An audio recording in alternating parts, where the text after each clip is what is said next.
작품 내용 보기 전에 이런 내용 먼저 보려고 하는데 쌤이 좀 중요한 내용들 발제해서 쌤이 그냥 여기 가져왔거든. 근데 이게 뒤에 정리하는 부분에 다 있는 자료니까 굳이 여기다 써놔도 되고 그냥 뒷부분에서 정리할 때 봐도 되고 괜찮아요. 네, 내용 볼게요. 자, 주인공 유충열이 위기에 처한 국가와 가문을 구하는 내용을 담은 영웅 궁담 소설이다 라는 일단 특징이 중요하죠. 영웅 궁담 소설이다. 그래서 유충열이 일단 특징이 있는데 내용에서 보면은 천상에서 적강에서 신이한 능력으로 고난을 극복하고 영웅이 되는 인물이다라는 점에서 영웅 궁담 소설로 영웅의 일반적인 이제 전형적인 일대기 구조를 띠고 있다라는 일단 특징을 가지고 있어요. 관련해서 뭐 병자호란의 패배와 관련된 이런 내용을 이제 치욕을 극복하고자 하는 그런 이제 소설이다라고 생각하면 되는데, 얘들아 그러면 소설에 대한 특징을 먼저 적고 넘어갈게요. 소설이라고 하는 거는 실제 있는 이야기를 바탕으로 하는 거야? 허구적 이야기를 바탕으로 하는 거야? 허구적. 당연히 허구적 이야기를 바탕으로 하는 거죠. 그렇기 때문에 여기서 얘기하는 유충열이라는 인물도 마찬가지로 허구적 가상인물이다라는 특징을 좀 정확하게 알고 있어야지 돼요. 그래서 이 소설에서 유충열이라는 이 인물도 가상, 허구의 인물이다라고 써놓을게요. 허구적 인물. 그럼 이런 병자호란이라는 시대적 배경을 바탕으로 하는데 이런 가상인물을 설정해놓은 이유가 뭘까? 이런 가상인물을 설정해놓은 이유 혹시 자습서가 있니? 네. 그래서 이런 허구적 인물을 설정한 이유는 이런 병자호란 이런 상황에서 이런 영웅적 인물이 있었으면 우리도 충분히 극복할 수 있었다. 이런 영웅이 없었기 때문에 우리가 패배한 거다라는 그런 회복 이제 구조를 다루기 위해서 이런 허구적 인물을 설정했다라고 알아두면 돼요. 그래서 이 소설이 영웅 군단 소설이자 회복 구조로 나타난다라는 특징도 있어요. 회복 구조. 회복 구조라는 게 무슨 뜻일까? 회복 구조. 그러니까 이 소설을 보면서 병자호란으로 이제 겪었던 그런 이제 치욕을 회복하는, 그래서 독자들이 읽으면서 치유하는 그런 소설의 의미에서 회복 구조 이런 용어도 같이 제시되게 돼요. 내용으로 볼 건데요. 일단 처음 부분에서 일단 앞부분 줄거리는 발단 내용이 요약돼서 정리되어 있거든요. 그래서 발단 내용 하나씩 확인해 볼게요. 좀 중요한 거 쌤이 미리 밑줄 쳐놓기는 했는데 네, 내용으로 보면요. 자, 중국 명나라 영종 황제 즉위 초라고 나와지고 있어요. 그래서 지금 중국 명나라라는 구체적인 이제 배경이 제시되어 있는데 이런 내용에 따라서 여기서 등장하는 가상 인물들이 조선 인물을 배경으로 한다라는 것도 우리가 같이 알아둘 수 있죠. 그래서 조선 인물을 가상적으로 허구적으로 꾸며내서 이 소설이 전개되고 있다라는 거. 그래서 중국 배경으로 한다라는 점에서 병자호란을 배경으로 하고 있기 때문에 조선 인물을 가상으로 설정했다라는 특징을 우리가 확인할 수 있어요. 일단 여기까지는 무슨 말인지 이해할 수 있겠어? 네, 실제 조선 인물을 바탕으로 하고 있다 이러면 안 돼. 조선 인물도 가상으로 꾸며냈다라는 게 중요해요.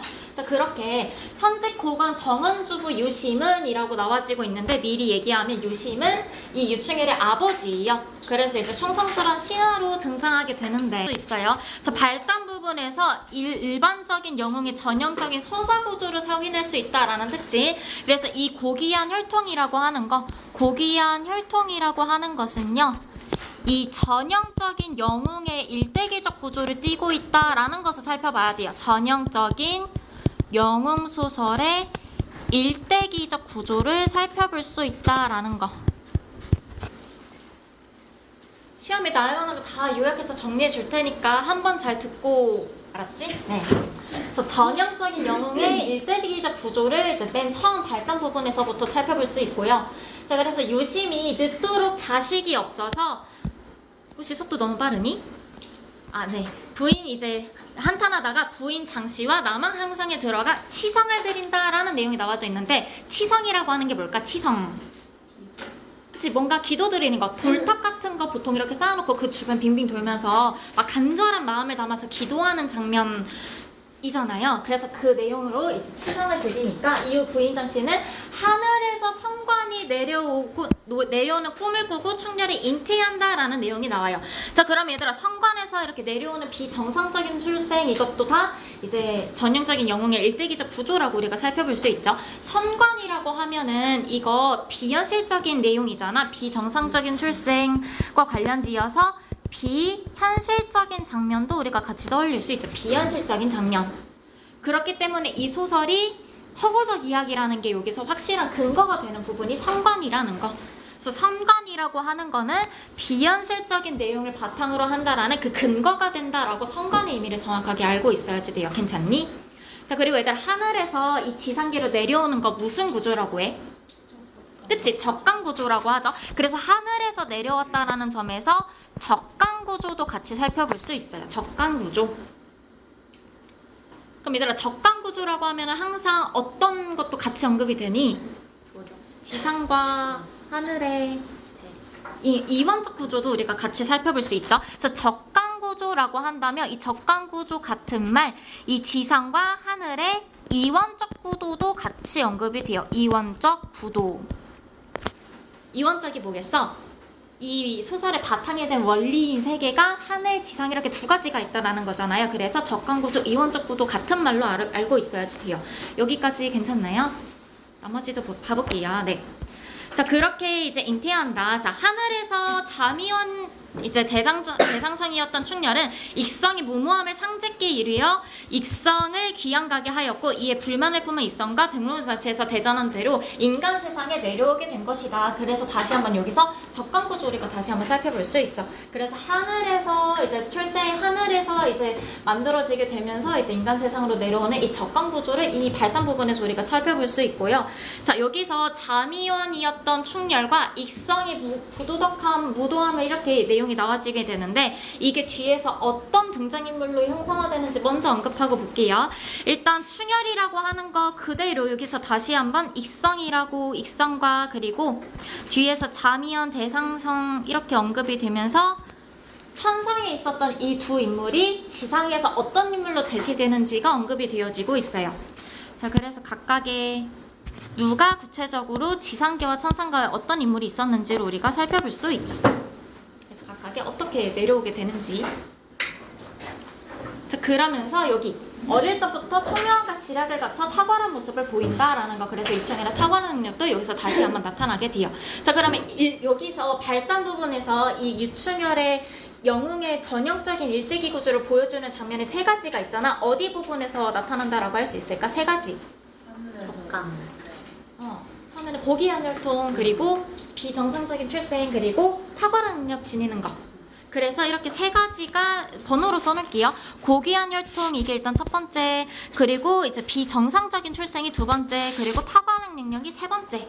그래서 이렇게 세 가지가 영웅의 전형적인 일대기 구조를 보여주는 특정 장면이라고 우리가 살펴볼 수 있어요. 나머지 부분을 영웅의 일대기적 구조라고 물어보면 틀리게 되거든. 그래서 딱 이 세 부분만 영웅의 일대기적 구조와 관련이 되어 있다라는 것을 살펴볼 수 있어요. 괜찮을까요? 네. 자, 그러면 이제 본격적인 내용 볼게요. 여기까지 사실 시험 문제에서 많이 언급되진 않거든. 적강 구조 같은 거는 뒤에 부분에서 계속해서 볼 수 있으니까 거기 뒷부분에서 발췌해서 나오고 이제 시험에 나오는 내용부터 조금 더 중요하게 볼게요. 자, 일단 정한 다음 최익이 이 두 인물이 나오는데 이 두 인물 어떤 인물일까? 유충혈과 대립하는 이제 인물이기 때문에 소설에서 반동인물이라고 보통 말하죠. 반동인물. 반동인물이 무슨 뜻이야? 반동. 반동인물의 반대말은 뭘까?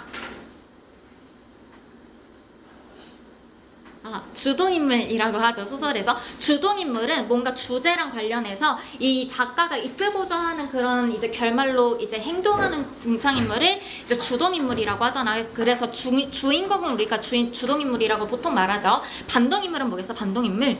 주인공이 작가 의도대로 움직이는데 그것을 방해하는 세력을 우리가 반동인물이라고 하잖아요. 그래서 정한다운 최일기 이런 인물들을 우리가 반동인물이라고 일단 하겠죠. 일반적인 개념이니까 괜찮을까요? 네. 자, 그렇게 원래 천상 익성으로 그래서 여기서 쭉 읽어보면은 등장인물의 이원적 구도가 천상에서 지상계로 계속해서 이 대립 구도가 이어진다라는 것을 살펴볼 수 있어요. 그래서 등장인물랑 관련 지어서 특징은 이런 인물의 대립 구도가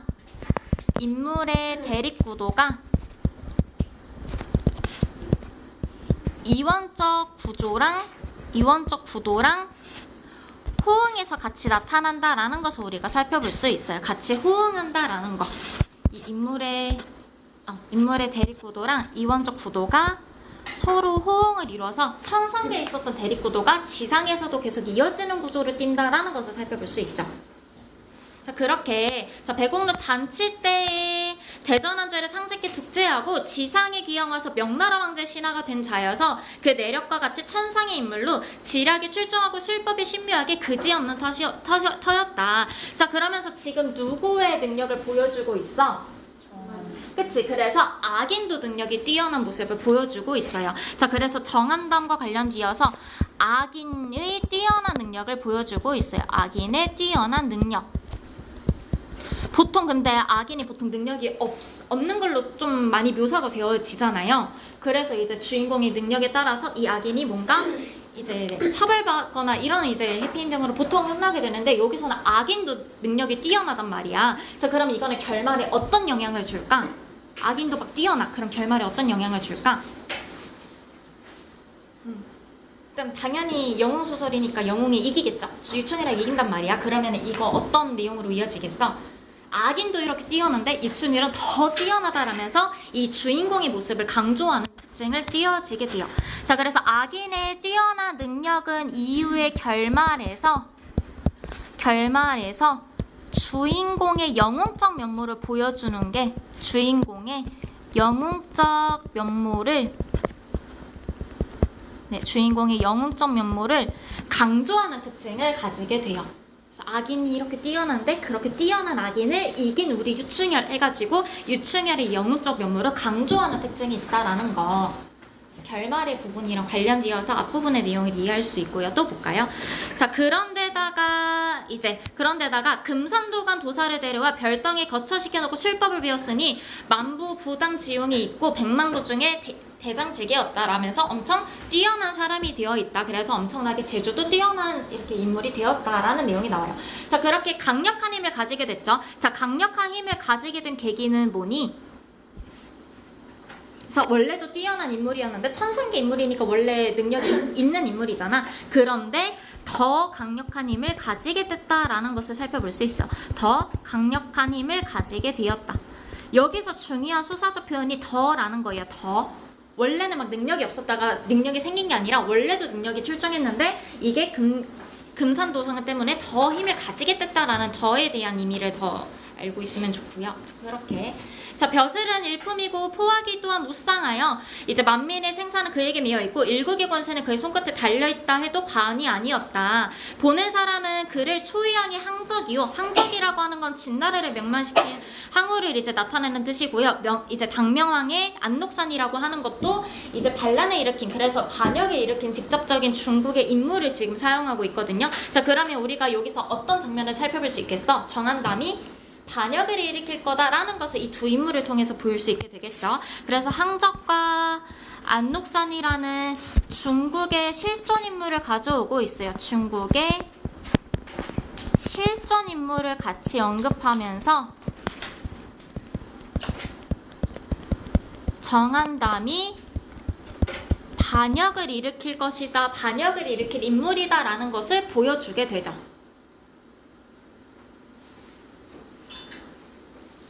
그래서 중국의 실존 인물을 다음처럼 인용해서 가져오면서 정한담이 반역을 일으킬 그런 악인이다 라는 것을 보여주는 대목이 돼요. 그럼 여기까지 내용은 괜찮죠? 네. 그럼 얘들아, 여기서 고전소설의 일반적인 그런 서술상의 특징도 같이 나타나는데, 고전소설하면 서술상의 특징 보통 어떤 거 알고 있니?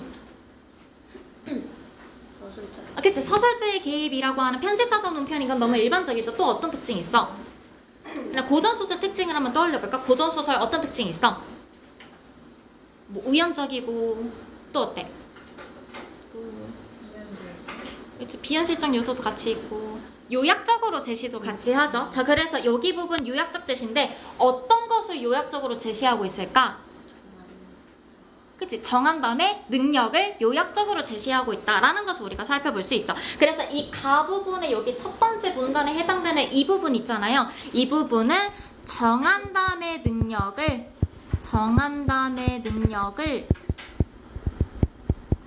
요약적으로 제시하고 있는 요약적 제시, 즉 고전소설의 서술상의 특징을 같이 살펴볼 수가 있어요. 그래서 요약적 제시라는 이 서술상의 특징, 뒤에서 편집장의 논평이랑 같이 관련해서 같이 시험 문제에서 하나 문제로 구성될 거기 때문에, 네. 벌써 유충일전 이거 작품에서 한 2문제 나올 거잖아. 그럼 벌써 한 7회쯤 될 거잖아, 그치? 그래서 쌤이 최대한 이번 주에 마스터를 하고 싶어. 네, 내용 한번 볼까요? 별로 안 돼, 양도 한 4장밖에 안 돼. 그치, 유나? 할만하겠지? 가볼까요? 자, 이어서 볼게요. 여기까지 혹시 질문 있니? 넘겨서 봐볼게요. 자, 따라서 이들은 누구겠어? 반동인물인 최일기랑 정한담이겠죠. 자기의 실력이 교만해져 언제나 천자를 도모한 어둑할 모반의 마음을 갖고 있었다라고 나와요. 천자면 뭐야? 천자 뜻이 뭐야? 그치, 하늘의 자손이잖아. 자, 그럼 천자는 즉 누구겠어, 여기서? 그치, 왕을 뜻하게 되겠죠, 왕. 근데 이 소설에서는 살짝 그 용어가 헷갈릴 수 있는데 보통 천자랑 황제라고 나와지게 되면은 뭔가 천자와 황제 간의 대립이라고 하면은 천자가 우리나라 왕, 황제가 보통 중국 왕으로 묘사가 되잖아요. 근데 여기에서는 이제 중국을 배경으로 하고 있으면서 조선 인물이 나타나는 특징이기 때문에 여기서 그냥 천자랑 황제랑 구분하지 않고 그냥 우리나라 왕으로 보는 편이에요. 그래서 여기서는 황제는 등장하지 않거든? 자, 그래서 여기서 그냥 천자, 황제 나타나는 이 인물은 그냥 다 같은 왕이라고 생각하면 돼요. 넘어가 볼까요? 네. 자, 그렇게, 네. 정은주부 유심 아까 누구였어? 유심. 그치? 유충열의 아버지. 유심은 직간을 꺼리고 그런가 하면, 근데 여기서 직간 무슨 뜻일까? 직간. 뭔가 만나면서 얘네들이랑 같이 함께 어울리는 것을 꺼리고 그런가 하면 다른 상소들을 은밀히 배척하기도 하였다. 자, 그래서 유심의 그런 말, 유심 일부러 피해 다녀. 왜냐면 유심은 충신이잖아. 그러니까 충신을 일부러 피해 다니면서 간신기리의 그런 세력을 도모하는 장면이라고 우리가 살펴볼 수 있죠. 그렇게 자, 이들의 기회는 온 것만 같았다. 자, 그래서 이제 배경이 나타나죠. 영종 황제가 즉위하자 열국 제왕들이 제각기 앞을 다투어 사신을 보내고 조공을 바쳤대요. 그러나 누구만 안 해? 막 조공을 누구만 안 해? 그치? 토번과 가달만 이제 예외로 안 해요. 그래서 토번과 가달. 토번이랑 가달이 혹시 무슨 뜻인지 알고 있니? 모를 거라서 알아둬야 돼요. 여기에서 나머지 뜻은 그냥 맥락상 이해하면 되는데 토번이랑 가달은 무슨 뜻인지 알아야 돼. 이게 당송시대의 서장족을 일컫던 이름을 가지고 있거든요. 자, 그래서 어떤 내용이랑 관련 지어야 되냐면 이 영종 황제랑 토번과 과달 이런 이제 등장하는 인물들의 이런 특징을 관련 지어서 중국을 배경으로 하고 있다라는 것을 살펴볼 수 있어요. 그래서 중국을 배경으로 하고 있다라는 거. 고전소설을 잘못 공부하는 학생들이 그냥 중국 배경 이렇게만 생각하고 있거든. 근데 정확하게 시험에서는 어떤 부분에서 중국을 배경으로 하는지 그 근거를 묻는 문제가 나오니까 이런 등장인물들의 명칭에서 중국을 배경으로 하고 있다라는 것을 그 근거를 정확하게 알아둬야 돼요. 또 봐볼까요? 자, 그들은 자신의 여기서 그들은 당연히 누구겠어? 그치, 토번과 가달이라고 써놓을게요. 읽다 보면은 이게 지시하는 명칭이 계속 나와서 읽다 보면 헷갈리거든, 인물들의 누군지. 그래서 토번과 가달은 자신의 강포만에 자신의 그런 이제 세력을 믿고 천자를 능멸하고 조공을 바치지 아니하였대요. 그러면서 봐볼까? 얘들아, 그러면 이 기회에 얘네들이 막 꾸며낸 거야? 여기 정한담이 막 꾸며낸 거야? 그렇지 않지. 우연적으로 이런 일이 있어가지고 이것을 이용하려고 한 거잖아요. 그렇기 때문에 이 기회랑 관련지어서 우연적인 사건 전개를 같이 살펴볼 수 있게 되죠. 우연적이라고 하는 것은 고전소설과 현대소설을 구분하는 기준이 되기도 하잖아요. 자, 고전소설은 보통 우연적인 사건 전개야. 현대소설은? 보통 필연적인 사건 전개라고 하죠. 혹시 모르는 사람들만 같이 한번 적어볼까요? 고전소설이라고 하는 거는 우연적인 사건 전개고 현대소설이라고 하는 거는 필연적인 사건 전개예요. 우연적이랑 필연적, 근데 필연적이라고 하는 거 같은 말로 또 뭐라고 할 수 있을까? 그치, 운명적이라고 하잖아. 그러면은 얘는 운명적이지 않고 얘는 운명적인가요? 이렇게 잘못 오해한단 말이야. 그럼 쌤이 우연적이랑 필연적 어떤 말을 기준으로 이해하라고 했었지? 개연성을 기준으로 보라고 했었죠. 그래서 이 고전소설과 현대소설을 이 구분하는 기준은 개연성을 기준으로 한다라는 것을 알아두면 돼요. 그래서 고전소설은 우연적이잖아. 그러니까 개연이 없어. 갑자기 막 낚시하는데 이게 어떤 사람이 막 지나가서 그 사람을 건져냈는데 그 사람이 내 혼자였던 거야. 약간 그런 식으로 우연적인 사건 전개가 고전소설의 특징이고요. 현대소설은 필연적이야. 예를 들어서 계속해서 이제 그 사례를 얘기하는데 더글로리에서 뭐 복수하는 이유가 뭐야? 학교폭력 당해서잖아. 그런 필연적인 사건 전개, 개연적인 게 이 현대소설에선 일반적이죠. 그래서 이 개연성이라는 이 말을 키워드로 이 두 가지 소설의 차이를 인지하고 있어야지 돼요. 그러면 이 부분은 고전소설의 특징이 가장 두드러지는 장면이라고 이해할 수 있죠. 근데 읽다 보면은 현대소설의 특징이 나타나는 부분이 따로 있거든. 그래서 그 부분을 따로따로 정확하게 이것을 키워드로 이해하면 돼요. 그거는 뒤에서 나올 때 또 설명을 할게. 여기까지 괜찮을까요? 자, 그래서 마침 반역을 하려고 했는데 토번과 가달이 자신의 세력만을 믿고 천자를 막 능멸하고 조금 바치지 않으니까 이것을 이용하기로 한 거죠. 자, 그러면서 볼게요. 자, 이런 때를 타서 정한당과 최애기는 두 사람이 천자께 아뢰었다. 그것은 이러하였다. 자, 폐하께로서 즉위하신 후에 군덕은 만민을 덮고 천인은 사해를 떨치고 있었는데 따라서 열국의 모든 신하들이 모두 다 한결같이 앞을 다쳐 조공을 하는데 오직 토번과 가달만이 저희들 강포만을 믿고 천명을 거스릅니다. 신 등은 비록 재주 없사오나 이들 오만한 우리를 쳐서 항복을 받아 충신으로 들어오고자 하옵니다. 라는 말을 해요. 근데 얘들아, 여기까지 하는 말 이거 진짜로 충성스러운 마음에서 하는 거야? 아니지. 그렇기 때문에 이거 뭐라고 할 수 있겠어요? 이거 반역을 위한 거짓말이라고 우리가 살펴볼 수 있죠. 그래서 이거 미안해. 어디 갔니? 네, 그래서 이 부분 반역을 위한 거짓말을 하고 있다라는 거. 왜냐면 얘네들은 간신이니까.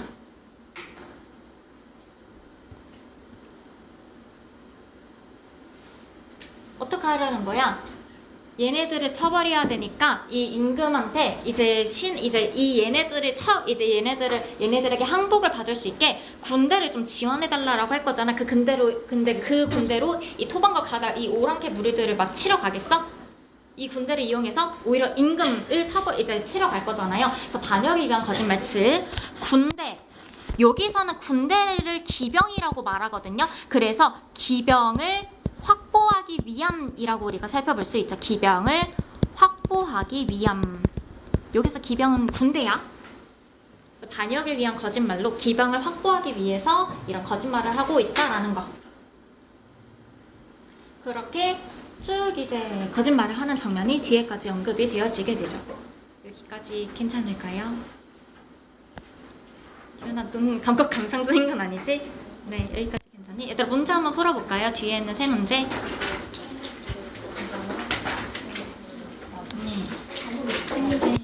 이거부터 볼게. 천자 역시 이들 남적들이 하루하루 강성해 감을 근심하고 계셨다. 그래서 마침 임금도 얘기를 들어보니까 마침 이 토번과 가달 오랑캐 무리들의 힘이 점점 세지니까 좀 걱정하고 있기도 했어. 임금도. 자, 그러던 참이라 두 신하에 여기서 두 신하 누구겠니? 네, 정한당과 최애기겠죠. 그러니까 헷갈리면 안 돼. 조심해야 돼. 자, 그래서 여기서 정한담 무리라고 쓸게요. 사실 최애기는 잘 안 나와서 정한담만 알아둬도 괜찮은데. 그래서 여기서 남적들은 토번과 가달이고 뒤에 나오는 이 두 신하들이 이제 정한담과 최애기라고 정확하게 맞춰서 알고 있어야지 돼요. 이거 지시표현 헷갈려서 틀리는 학생들 있으니까 정확하게 누군지 알았지? 자, 이 충성심과 용기는 천자의 가슴을 만족한 신뢰 감정으로 가득 부풀어 오르게 하였다. 자, 경들의 마음대로 기병하구려. 기병아까 무슨 뜻이라고 했었지? 그치, 군대를 배치한다라는 뜻이란 말이야. 그래서 이 경들, 이 정한담 신하들의 말처럼 이제 이 군대를 지원해주겠다라는 말을 해요. 자, 그럼 얘들아, 여기서 임금이 어떤 모습을 살펴볼 수 있어? 임금. 그치, 그래서 임금의 왕이라고 쓸게요. 왕의 무능력한 모습을 살펴볼 수 있다라는 거. 쌤이 빨간색으로 쓴 이유가 있어. 이 빨간색으로 표시한 이 부분은 이제 왕의 그런 무능력한 부분을 보여주는 장면들이 여기서는 쭉 나오거든요. 그래서 그거를 같이 한번 봐볼게요. 그래서 왕의 무능력한 모습을 보여주는 첫 번째 부분.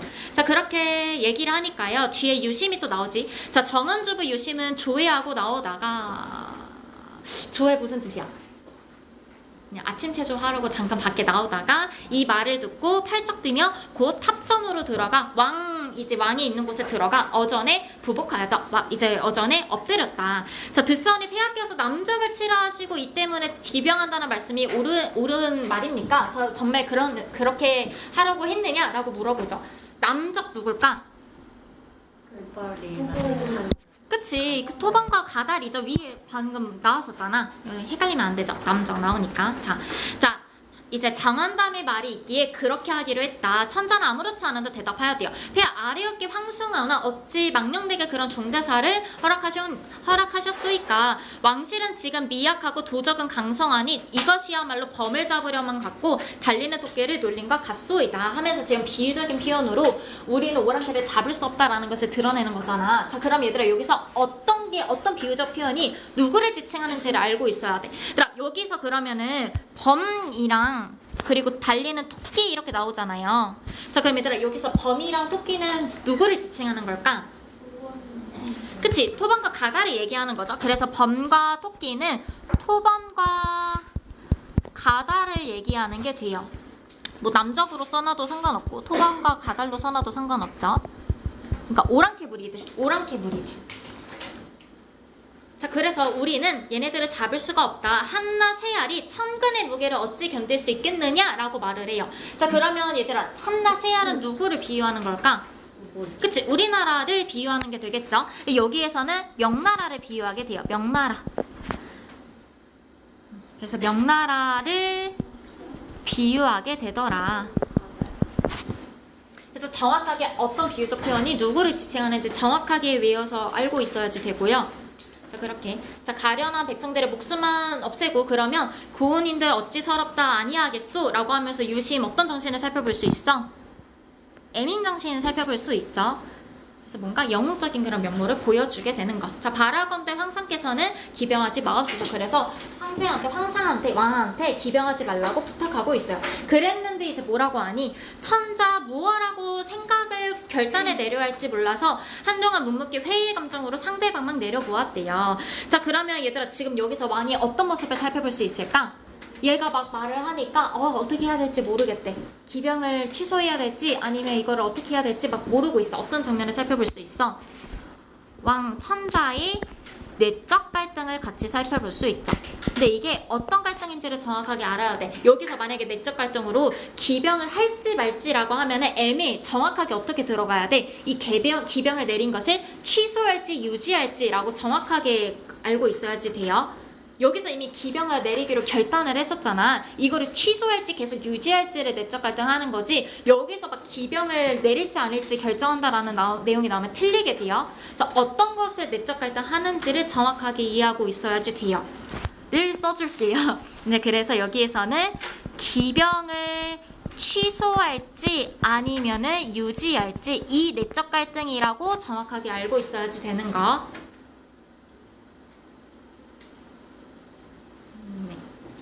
하면서 봐볼까요?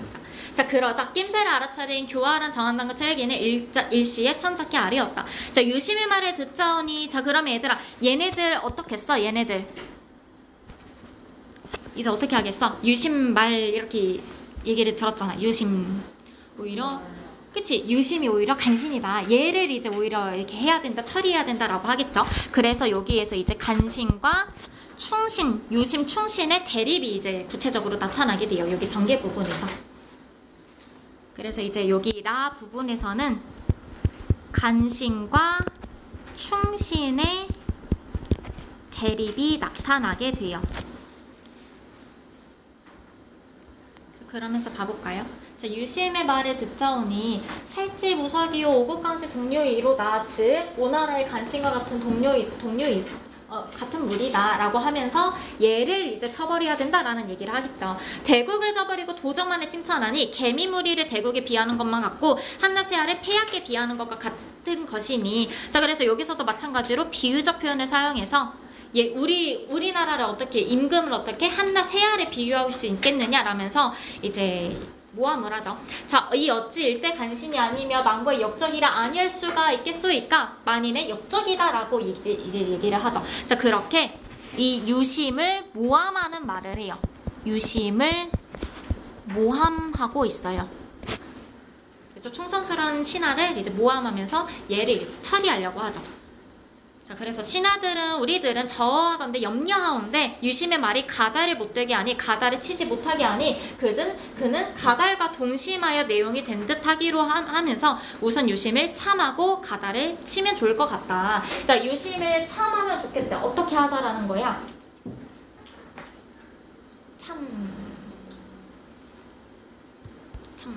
죽여달라라고 하는 거죠. 그래서 참하고 유심을 죽이고 가다를 치면 좋을 것 같다. 순서 헷갈리면 안 돼. 가다를 치고 유심을 처리하면 안 되잖아. 유심을 먼저 죽이고 그 다음에 가다를 치게끔 했으면 좋겠다라고 이제 부탁을 해요. 참소하다 이런 말 들어보지 않았어? 참소하다. 목숨을 걸고 뭔가 이런 내용을 요청하는 것을 보통 참소라고 하잖아요. 그래서 여기서 죽이고 가다를 치자라는 얘기. 이제 반 했는데 힘드니? 쌤 집에서 했을 땐 딱 시간 맞춰서 했는데 네 생각도 오래 걸리네요. 네 볼게요. 자 천자는 이내 허락하였다. 자 그래서 여기서도 마찬가지로 천자의 무능력한 모습을 살펴보게 되죠. 자 그렇게 한림학사 완공열이 다음과 같은 말을 해. 얘들아 한림학사 완공열 어떤 태도를 가졌는지 쭉 살펴보려고 하거든요. 쭉 읽어보니까 어떤 내용을 하냐면 자 그는 오히려 맑은 충성심에서 나온 이제 이치가 당연한 말이다. 이런 충신을 죽이면 어떻게 하겠느냐? 황제 사당 안에 유상공을 배양하였으니 춘추를 행사할 때 무슨 면목으로 보고 또한 유심을 죽이면 이후 직관할 신하가 없을 것이니 황상기였으니 깊이 생각하면서 그 의제를 용서하면 좋겠다라는 얘기를 해. 그럼 얘들아 여기에서는 이 완공열의 어떤 모습을 살펴볼 수 있을까? 지금 용서해달라고 하잖아. 이 용서해달라는 근거가 뭐야? 유심이 충신이라서 유심을 죽이면 직관하는 신하가 없으면은 나중에 더 안 좋을 거다 이런 얘기를 하는 거잖아요. 그래서 유교적인 이념을 근거로 얘기하고 있어요. 유교적인 이념을 근거로 이제 용서해달라고 요청하고 있어요. 그래서 근거로 사면을 간청하고 있다더라. 사면을 간청하고 있다, 즉 이 죄를 용서해 주기를 부탁하고 있다라는 내용이죠. 그래서 완공열은 이 유교적 태도를 지닌 인물로 많이 좀 설명이 되어지게 돼요. 그래서 완공열이라는 인물, 유교적 태도를 지닌 인물로 많이 나타나게 돼요. 유교적 태도, 유교적 이념을 가지고 있는 인물. 작품 읽다 보면은 그 완공열에 대한 설명은 많이 안 다뤄지거든 교과서에서. 그래서 내신에도 나왔을 때 약간 헷갈릴 수 있어서 그냥 같이 설명을 했어요. 중요한 건 아닌데, 중요한 인물은 아닌데 네 내용이서 얘들아 넘겨서도 볼까요? 넘겨서 4, 5, 6번도 이제 뒤에 있는 문제도 한번 풀어볼까요? 이런 말을 듣고 슬며시 정한담을 돌아보셨다. 자, 유심을 죄하실 건데 만사무석이오나 공신에 의해라는 점을 고려하실 죄목대로 다하지 못하고 다만 정배나 하사이다 라는 말을 해. 얘들아 그러면서 지금 이거 정배 무슨 뜻일까? 정배.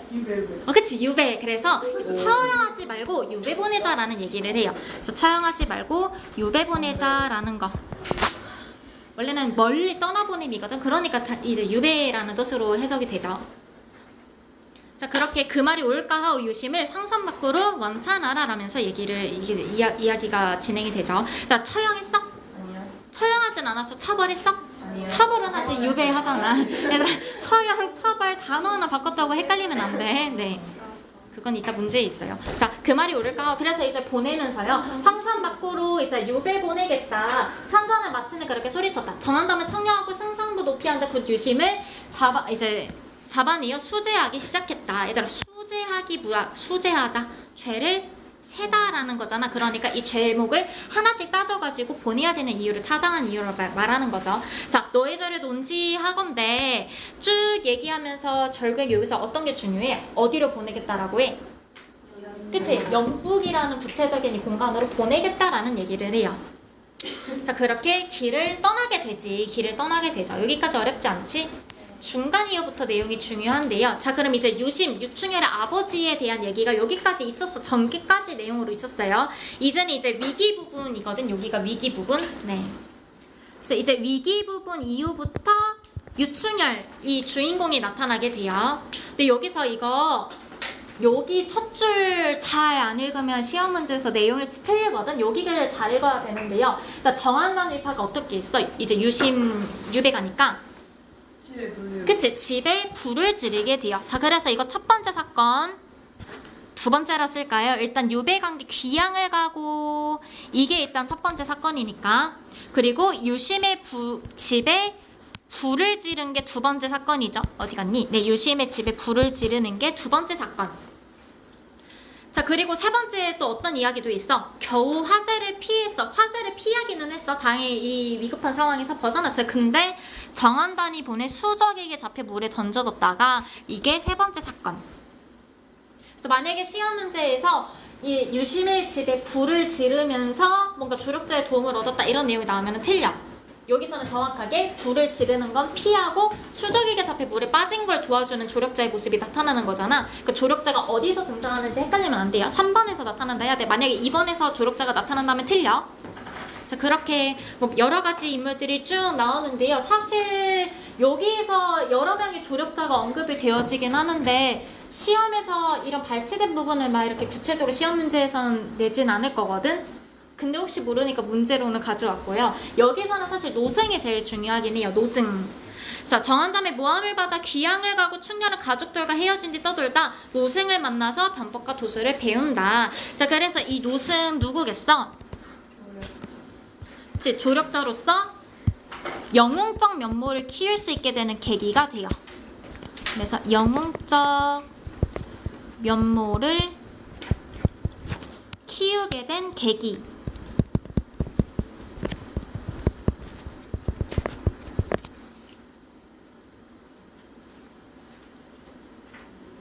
자, 그리고 중간에 보니까 뭐 결혼도 했죠. 네, 누구랑 결혼했대?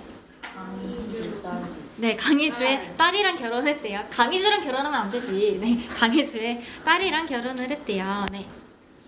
그러면서 봐볼까요? 네, 뒤에 부분, 절정 부분부터 중요한 것도 많으니까 같이 또 볼게요. 자, 음흉한 반역자 정한담은 도성문을 뚫고 전에 미안해. 여기 한 줄 더 읽었어야 됐어. 미안해. 네. 자, 그래서 한 편부터 볼게요. 한편 정한단 일파는 침에 피한 남작과 결탁에 반역을 일으켜 명나라를 치고 이때 충렬이 등장해 반란군의 선봉이 전문가를 죽인다라는 내용이 나와. 그래서 이 전문기를 죽이면서 이 유충열이 이 사람이 돼요. 유충열이 뭐가 될까? 어떤 직책을 받아. 장군. 그치, 장수. 또 같은 말로 뭐 있어? 장군, 장수. 원수라는 표현을 쓰죠. 그래서 유충열이 원수가 돼. 갑자기 인간한테 이제 복수하는 건가? 이 원수인가? 안 돼, 됐지. 원수가 무슨 뜻이야? 그치, 이 군대를 다스리는 총 책임자를 원수라고 하는 거잖아요. 그래서 이 군대의 짱 원수가 돼요. 자, 그러면서 여기서 이제 이런 내용이 있거든. 여기 뒤에 읽어보면은 도성내는 무방비 상태여서 이런 말이 나와. 그래서 유충열이 원수가 됐는데 이 원수가 도성에서 부재한 사이에 이런 절정의 내용으로 전개가 돼요. 도성에서 잠깐 부재한 사이 정한담이 나타나게 되는 거야. 그래서 여기에 원래 그 내용도 같이 포함되어 좀 더 줄거리가 이해가 가는데 이 내용이 생략되어 있어서 이것도 그냥 같이 정리하면서 볼게요. 그래서 유충열이 원수로 이제 직책을 부여받게 되고 잠깐 도성을 비운 사이에 정한담이 뚫고 이제 벌내로 달려 들어가게 돼요. 자, 그래서 아닌 게 아니라 도성내는 무방비 상태여서 즉 누가 없어? 그치, 원수의 부재로. 그래서 만약에 시험 문제에서 원수의 부재로 인해서 어떤 위급한 상황이 펼쳐졌다 이런 내용 나왔을 때 맞다라고 우리가 생각할 수 있겠죠. 네. 자, 그렇게 쭉 보니까요. 자, 구척 장감을 휘두르면서 그는 걸내로 뛰어들어가자 천자더러 나오더라고. 막 호통을 쳤다. 자, 닥치는 대로 남녀를 가리지 않고 베어버리고 문을 부수고 발을 구르고 그의 무리한 횡포는 그야말로 미친 짐승과 같았다. 얘들아, 지금 여기서 이런 정한단의 횡포, 엄청 막 무지막지 그런 횡포 왜 보여주는 걸까?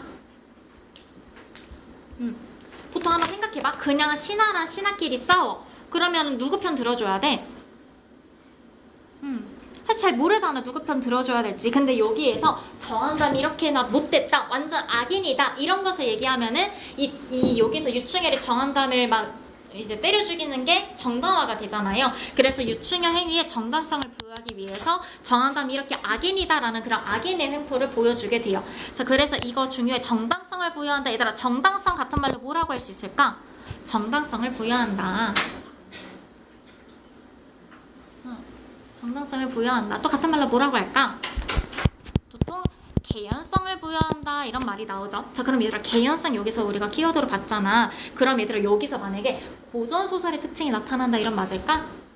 그러면 안 되죠. 자, 그래서 이 개연성 앞부분에 이제 그 개념을 이해하고 있으면은 여기서 정당성을 부여한다 이런 거는 여기서는 개연성을 부여한다. 즉 현대소설의 특징이 나타난다. 현대소설의 요소가 부각된다라는 우리 내용을 같이 맞는 선지라고 골라낼 수 있겠죠.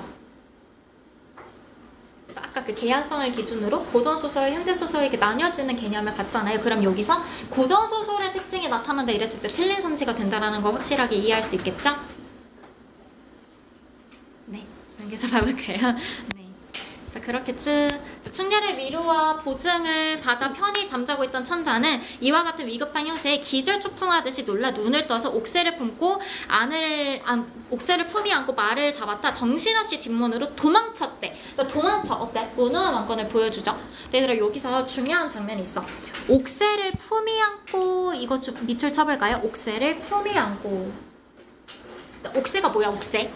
왕의 도장. 그치, 왕의 상징이잖아. 왕을 상징하는 거. 자, 그럼 이 옥새를 품에 안았대. 왜 안았을까? 안 뺏기려고. 얘들아, 이 옥새를 품에 안았다는 게 이런 우리 나라를 위해서일까? 그럼 누구를 위해서야? 그치, 자기 자신을 위한 거잖아. 그래서 옥새를 품에 안았다는 것을 막 가지고 막 그런 힘겨운 순간에도 막 그런 막 면모를 보여주는, 왕의 면모를 보여주는 이런 내용이 나오면 틀려지게 되죠. 그럼 어떻게 우리가 정리할 수 있겠어? 그치, 개인적인 행동이라고 우리가 생각할 수 있죠. 개인적이고 즉각적인 행동. 개인적이고 즉각적인 행위. 무엇을 위해서? 그치, 자신의 권위를 잃지 않으려는 욕망에서 비롯됐다라고 우리가 살펴볼 수 있죠. 그래서 개인적이고 즉각적인 행위로 이런 내용을 살펴봐야 돼요. 그래서 이 부분을 막 왕의 그런 유능한 모습 이렇게 생각하면 틀려. 여기서는 꼭 무능한 왕권을 보여주는 장면이랑 관련해서 이제 안 좋은 모습으로 기억을 해둬야지 돼요. 옥새를 품에 안고 뭔가 왕의 모습처럼 오해하는 학생들이 많단 말이야. 그래서 여기서는 자신의 권위를 잃지 않으려는 개인적인 욕망에서 비롯됐다라는 거. 자, 그렇게 불의의 난폭한 침입자는 천자를 찾아도 없자 우선 손쉽게 잡을 수 있는, 여기 또 시대적 배경을 보여주는 장면이에요. 황후, 황태후 그리고 그제야 도망치려던 태자를 잡아서 호황에게 보내어 맡겨놓았대. 어떤 시대적 배경을 보여주는 장면일까? 병자호란 때 이 왕을 못 잡으니까 다른 이제 인물들 잡아가지고 데려갔잖아. 그 병자호란의 그 모습을 보여주는 장면이죠. 그게 옆에 바로 정리되어 있거든. 그래서 이런 장면으로 우리가 같이 이어서 확인할 수 있어요. 옆에 바로 내용으로 있어서 이걸로 그냥 정리할게. 그래서 병자호란의 그런 모습, 시대적 배경을 보여주는 장면이더라. 괜찮을까요? 이렇게 이어서 맞춰서 이렇게 확인해 봐봐. 알았지? 그리고 또 넘겨서 봐볼까요? 내용 넘겨서 또 봐볼까요? 자, 또 볼게. 자, 그리고 또 여기서 이런 말이 있어요. 정한담은 이제 단숨에 달려 천자의 말부터 거꾸로 들이고 기운을 잃은 천자는 백사장이 굴복을 시켜버렸다. 천자는 통천관을 파괴당하고 할 수 없이 무릎을 꿇었대요. 그래서 여기서 무력한 천자의 모습을 보여주는 장면. 그래서 여기서는 이 부분이 제일 중요해. 시대적 배경 보여주는 이 부분. 시대적 배경 보여주는 장면 또 어디 있었지?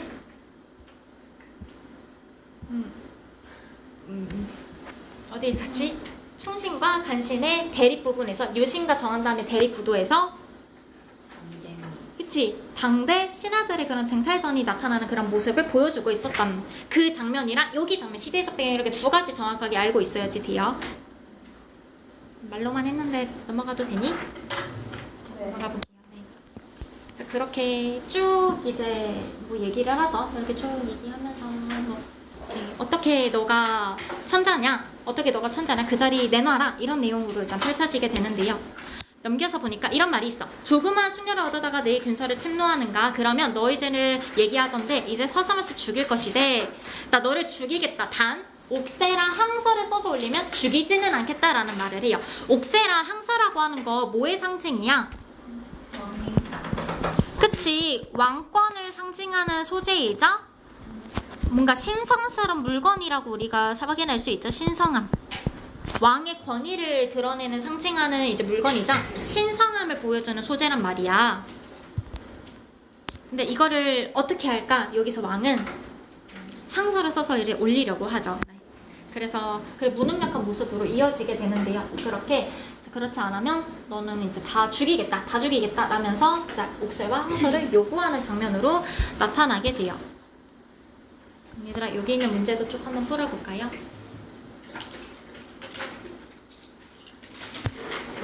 근데 왕이 그래도 바로 쓰진 않아. 그래서 얘들아, 내용일치 문제에서 항서를 바로 썼다 이러면 또 틀려. 일단 어떻게 대처해? 뭐라 해요? 종이와 붓이 없다. 이렇게 얘기를 해요. 되게 무능력하죠. 종이랑 붓이 없다.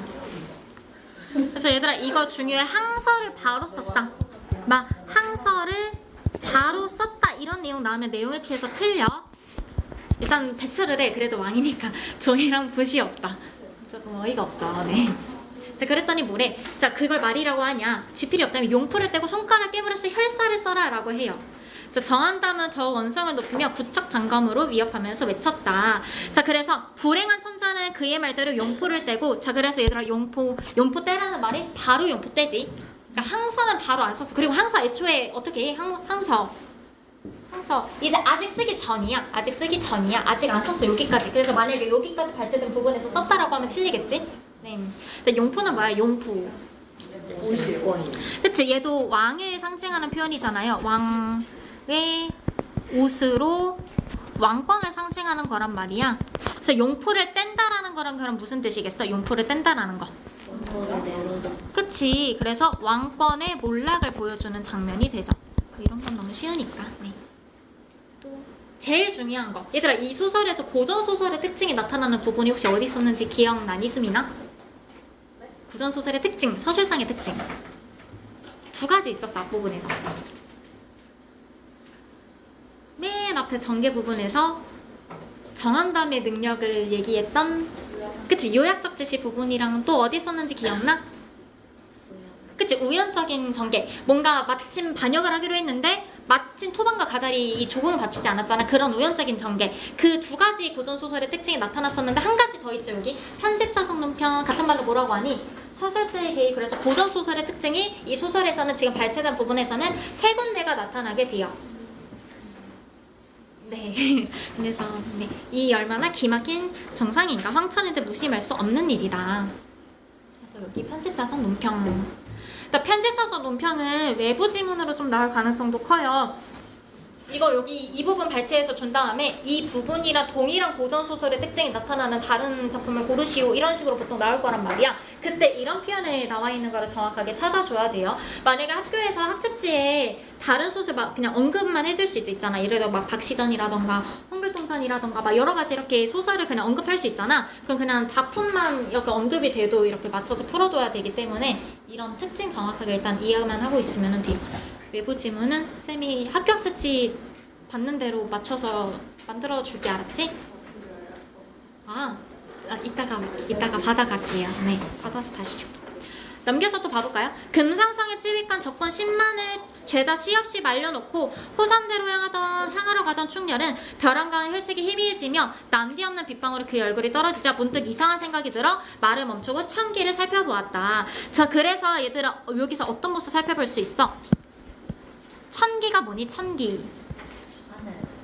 그치? 하늘의 기운을 천기라고 하지. 이런 하늘의 기운을 보면서 지금 어떻게 하니? 뭔가 위급한 상황이 펼쳐졌다라는 것을 떠올리게 되잖아요. 그래서 여기서 영웅적 면모를 살펴보게 되죠. 영웅적 면모, 비범한 능력을 살펴볼 수 있는. 얘들아, 이렇게 보면은 영웅적 면모랑 영웅의 일대기적 구조랑 다른 거야. 영웅의 일대기적 구조는 뭐 있니? 뭐 있었니? 여기 소설에서 맨 처음에 고귀한 혈통, 이제 비범한 능력도 있었고 비정상적인 출생도 있었고 그런 이제 요소들이 이제 특징이잖아. 또 어떤 것도 있어. 일대기적 구조에서 뭔가 위기가 있었는데 조력자의 도움으로 뭔가 위기를 극복하고 이 국난을 해결하는 모습, 여러 가지 이제 특징이 있잖아요. 여기서 그래서 일대기적 구조는 뭔가 위기 상황도 같이 있거든. 근데 그 위기에서 뭔가 어려움을 겪는 게 영웅적 면모라고 할 수 있어? 그렇진 않잖아. 그래서 영웅적 면모는 뭔가 비범한 능력을 보여주는 부분이 영웅적 면모라고 알고 있어야지 돼요. 얘 괜찮아? 막 위기를 나타나는 장면에서 영웅적 면모가 나타난다면 틀린 선지가 되겠지. 네. 이해가 안 가는 눈빛이라 이따가 다시 설명해 줄게요. 네, 넘겨서 또 봐볼까요? 네. 뒤에서 이런 말도 나오지. 천자의 자미성이 변수가에 떨어져 비치는 게 아닌가 라면서 이제 비범한 능력을 보여주게 되죠. 어떤 멀리서 이 소식을 알게 되는 거. 네. 그러면서 볼까? 네. 일단 이것을 알아차린 거, 뭐 때문에 알아차린 거야? 위기에 빠진 것을 알아차린 거. 자신의 능력을 보고 한 거잖아. 그래서 막 이 소식을 누가 전달해줬다 이런 선지가 나오면 틀려요. 천기 보고 알아차린 거야. 자기가 스스로 막 누가 알려줬다 이러면은 틀려. 네. 막 얘들아 하늘의 성관이 알려줬다 이러면 맞을까? 그러면 틀리지. 하늘이 알려줬다 이러면 맞을까? 그래도 틀려. 누가 알려준 게 아니야. 그냥 내가 이 분위기를 인식한 거기 때문에 만약에 시험에서도 이제 천기를 보고 알았다라고 해야지 막 하늘의 그런 소식을 들었다 이런 식으로 나오면 다 틀려요. 괜찮아? 그래서 이제 이만큼만 하면 돼. 이만큼만 네. 이만큼만 하면 돼. 네. 자, 볼게요. 자, 이게 웬 변이냐? 야단났구나. 갑주와 창검을 살펴보여 급히 말을 몰았다라고 나오는데, 자, 여기서 이 천사마도 중요해요. 천사마가 무슨 뜻일까? 천사마. 그럼 천사 말이잖아. 하늘이 준 말. 그치? 하늘에서 데리고 온 말이란 말이야. 그래서 비룡이라고도 보통 표현을 하죠. 비룡이 뭐니? 그치? 뭔가 비범한 능력을 가진 용을 비룡이라고 하잖아. 그래서 뭔가 되게 능력이 뛰어난 그런 천사마가 있는데, 나 천사마 발제된 부분에선 안 나오거든? 근데 얘기를 하면요, 이 비룡 천상계에서 내려온 거야. 전문에서 나와요. 전문에서 나와. 발제된 부분에서 안 나오거든? 근데 혹시 모르니까, 네. 천상계에서 온 말이라고도 써놓을게. 천상계부터 이어져 온 거야. 그래서 이 천사마도 이 이원적 구조를 보여주는 대표적인 소재라고 알아두면 돼요. 얘도 괜찮아? 그래서 이 천사마도 이원적 구조를 보여준다라는 거.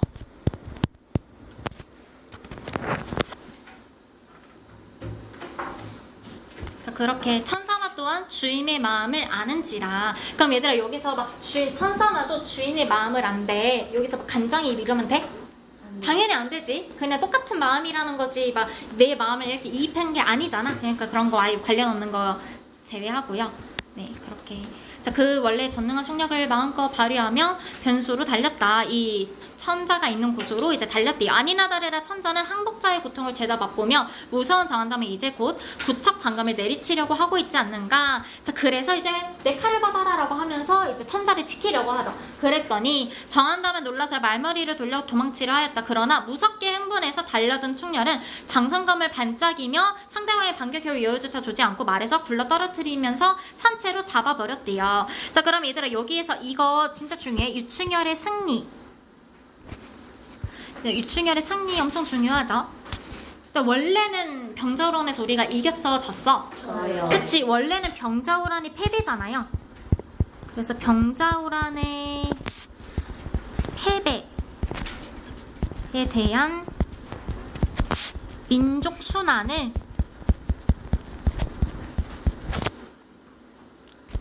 해결하고자 하는 그런 소설이다라는 것을 우리가 살펴볼 수 있어요. 그래서 병자호란의 패배에 대한 민족 순환을 해결하는 작품이다라는 거. 자, 그러면 이때 당시의 민중이 이런 복수의식과 권성징악 이런 내용이 반영된다라는 것도 우리가 살펴볼 수 있잖아요. 당대 민중의 복수의식과 권성징악이 반영된다라는 내용을 같이 살펴볼 수 있을 텐데 여기서 이게 좀 중요해. 그럼 얘들아 당대 민중은 이 소설을 허구적 이야기로 받아들였겠어? 그렇지 않지. 우리도 유충할 같은 인물이 있었다면 우리도 이겼을 텐데 제대로 된 신하 한 명만 있었어도 우리나라가 지지 않았을 텐데 이런 이제 마음이 반영되어 있을 거란 말이야. 그래서 당대 민중에게는 허구적 이야기가 아니라는 것을 알고 있어야지 돼요. 그래서 어떤 맥락에서 허구적 이야기가 아닌지를 알아야 돼. 그냥 이 작품만 자체만 봤을 때는 허구적 이야기가 맞잖아. 왜냐면 비현실적인 장면들이 여러 가지 나오니까 비정상적인 출생을 비롯해서 여러 가지 비현실적인 장면이 나오니까 허구적 이야기인데 당대 민중들에게는 허구적 이야기가 아니다라는 거. 이거 괜찮니? 그래서 만약에 시험 문제에서 이제 당대 민중의 상황, 당대 민중들은 이 이야기를 실제 이야기로 받아들였을 것이다. 이런 식으로 있을 때 맞는 선지로 골라줄 수 있어야지 되겠죠. 얘 괜찮니? 그래서 어떤 맥락에서 나오는지 이거 좀 중요해. 해석 문제 문항으로 꼭 출제되는 거 항상 유충혈전 나오면 이게 좀 제일 특징으로 나온단 말이야. 그러니까 이 맥락을 좀 정확하게 이해하고 있어야지 돼요. 나중에 막 다시 공부할 때 쌤이 허구적 이야기 아니라고 했잖아요. 근데 왜 여기 가상인물이 있다라고 해요? 막 이런 거 골라와서 하면 안 돼. 어떤 맥락인지 정확히 이해하고 있어야지 돼요. 그렇게 이기는 장면이 쭉 나타나게 돼요. 네, 쭉 장면 나타나게 되다가 천자 이제 구하면서 정한는 제압하고 천자 구하면서 뒤에 이제 결말 부분 마지막 한번 볼게요. 충렬은 호왕에게 잡혀간 황후태자 태후를 차례대로 구출한 뒤, 자 그래서 이것도 마찬가지로 당대인들의 인식을 반영하고 있죠. 어떤 인식? 이제 왕족 청나라가 조선의 왕족을 인질로 잡아가는 게 부당하다라는 당대인들의 의식을 반영하고 있다라는 거. 그렇게 이제 마지막에 이런 것까지 같이 이어지게 되죠. 네. 자, 그래서 요심은 천자의 연나라의 왕이 봉해지고 충렬은 대사마 대장군 겸 승상이 되어 부귀영화를 누리고 세상은 태평성대를 이루게 된다. 자, 그래서 권력 회복 의식이 나타나게 된다. 이런 거 맞춰서 우리가 이해할 수 있죠. 여기서 승상만 좀 이해하고 있어야지 돼. 승상. 시험 문제에서 막 친절하게 유충혈이 이렇게 나오겠어? 승상의 모습이 나타난다 이렇게 나올 거란 말이야. 그러면 승상이 유충혈인 거 몰라서 틀릴 거란 말이야. 끝까지 안 읽으면. 그러니까 이 승상이 유충혈이다까지 좀 정확하게 이해하고 있으면 좋겠죠. 마지막 문제 풀어볼까요?